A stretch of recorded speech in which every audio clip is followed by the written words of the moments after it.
વડોદરા શહેરમાં 16 જુલાઈના રોજ અષાઢી બીજના પાવન અવસરે ભગવાન જગન્નાથજીની રથયાત્રા નગરચર્યાએ નીકળશે। આ ભવ્ય રથયાત્રાની સુરક્ષા અને વ્યવસ્થાને લઈને વડોદરા પોલીસ તંત્ર અત્યાર સુધી સજ્જ જોવા મળી રહ્યું છે। પોલીસના ઉચ્ચ અધિકારીઓ દ્વારા રથયાત્રાના સમગ્ર રૂટનું નિરીક્ષણ કરવામાં આવ્યું હતું।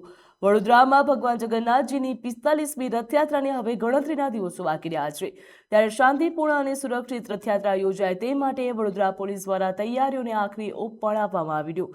ડીસીપી ઝોન 4ના એન્ડુ મેકવાન દ્વારા રથયાત્રાના સમગ્ર રૂટનું ઝીણવટભર્યું નિરીક્ષણ કરવામાં આવ્યું હતું।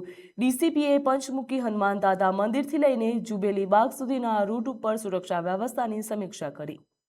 વડોદરા શહેર પોલીસ કમિશનર સાહેબ અને સંયુક્ત પોલીસ કમિશનર સાહેબ સેક્ટર 2 નાઓની સૂચના અને માર્ગદર્શન હેઠળ ઝોન 4 વિસ્તારના જે પોઈન્ટ છે તેમાં આજે રથયાત્રા સંદર્ભે એક ફૂટ માર્ચનું આયોજન કરવામાં આવ્યું છે, જેમાં રૂટ અને અન્ય સંવેદનશીલ વિસ્તારોમાં ફૂટ માર્ચ કરવામાં આવશે, પેટ્રોલિંગ કરવામાં આવશે અને આગામી રથયાત્રા સંદર્ભે રથયાત્રા ખૂબ જ શાંતિપૂર્વક અને સૌહાર્દભર્યા વાતાવરણમાં નીકળે અને તમામ બંદોબસ્ત યોગ્ય રીતે એરેન્જમેન્ટ થાય એના માટેની તૈયારી કરવામાં